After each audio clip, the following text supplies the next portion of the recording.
Aku benci punya adik. Bab pertama. Berkali-kali saat melihat ibu hamil, aku marah sama kedua orang tuaku. Aku benci punya adik. Itu yang selalu aku katakan.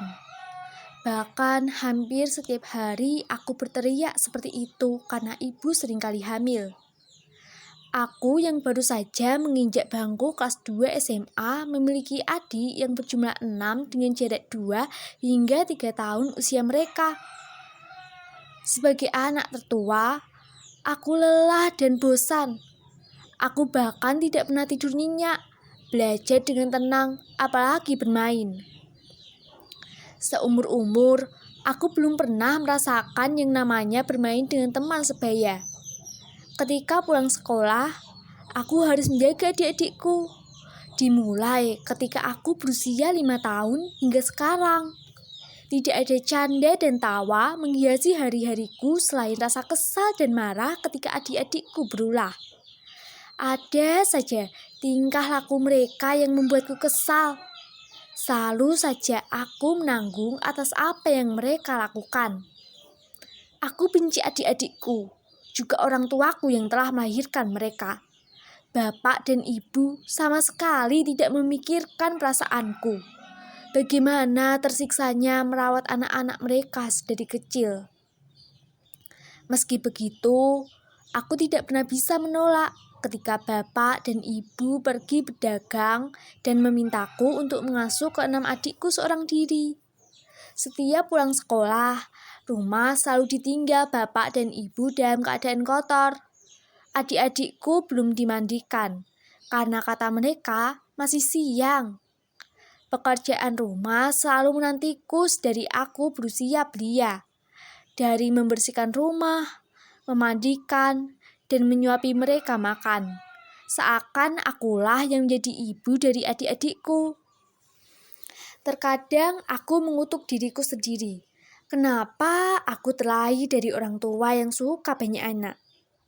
Apakah ibu dan bapak tidak memikirkan saat pagi dan siang hari betapa merepotkannya mengurus rumah sembari merawat anak-anak kecil?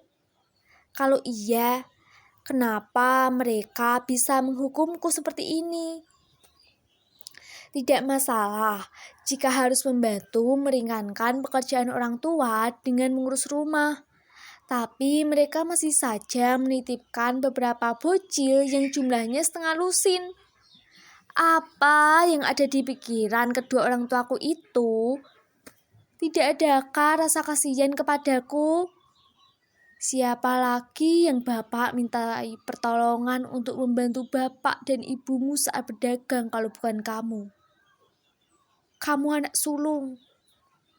Suatu saat pasti akan merasakan betapa beratnya meninggalkan kalian di rumah.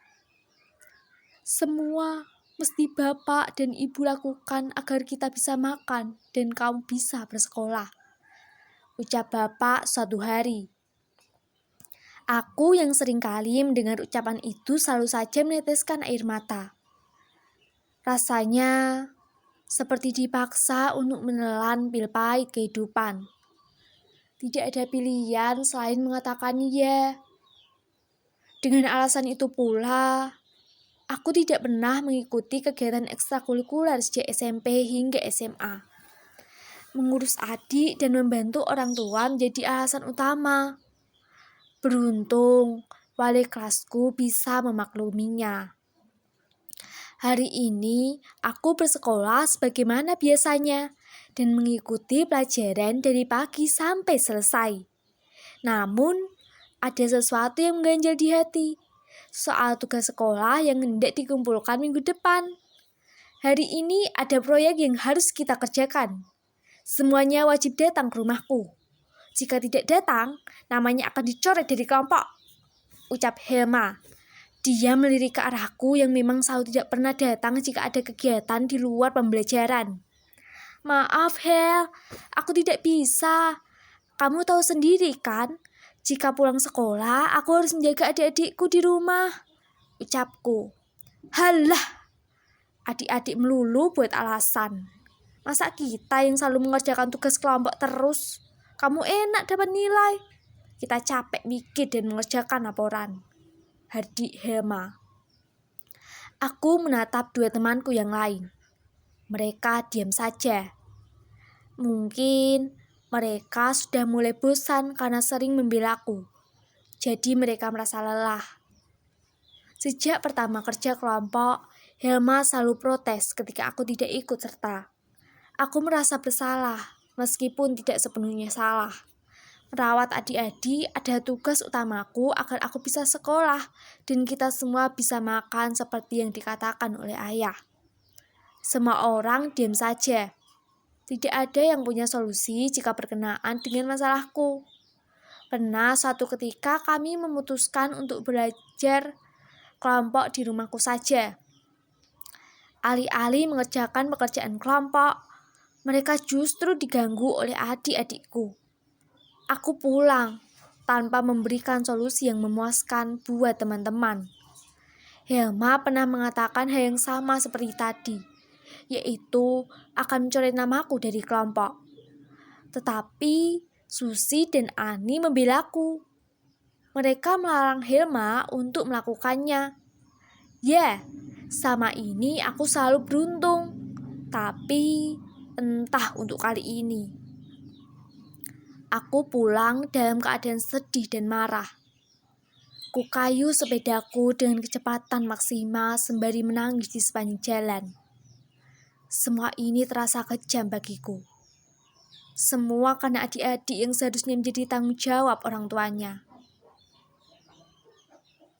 Sampai di rumah, sepeda aku lempar. Klontang! Bruk! Sama sekali aku tidak peduli dengan posisi jatuhnya sepeda. Bapak dan ibu berlari keluar rumah. Tentu saja mereka diam saja karena seringkali mendapatiku pulang dalam keadaan seperti ini. Setelah puas menangis, aku keluar dari kamar. Bapak dan ibu seperti biasanya. Mereka sudah mempersiapkan bahan dagangan, lele dan ayam yang khusus mereka jual pada malam hari ini sebagai pedagang lele dan ayam penyet di lesehan pinggir jalan. Bapak dan ibu pergi jualan dulu, Ri. Pamit bapak. Aku tidak menjawab. Apapun jawabanku tidak akan mempengaruhi keadaan bagiku untuk bisa istirahat mengasuh adik-adikku barang sehari saja. Bapak dan ibu bahkan tidak sempat bertanya, kenapa aku menangis? Mereka hanya menyerahkan tangguh dan berlian yang usianya 5 dan 3 tahun.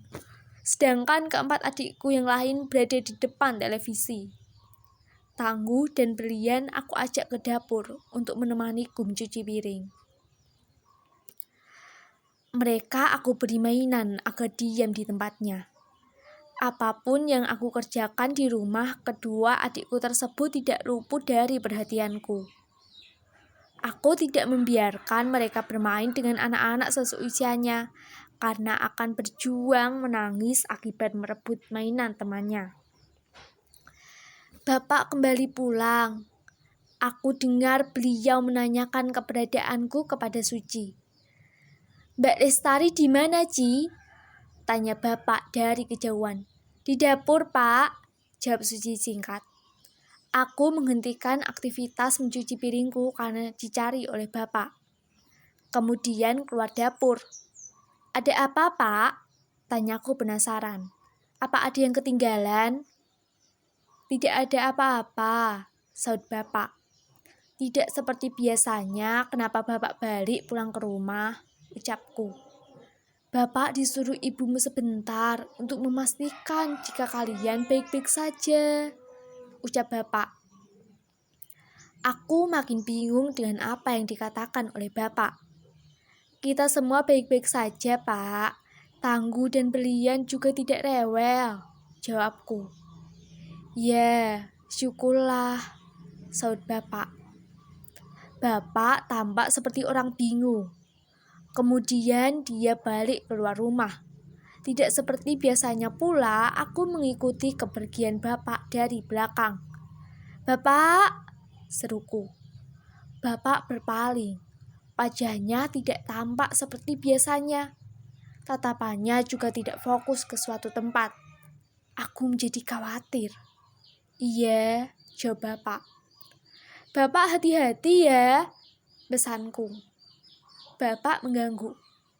Bapak titip adik-adikmu, jaga mereka, titah bapak.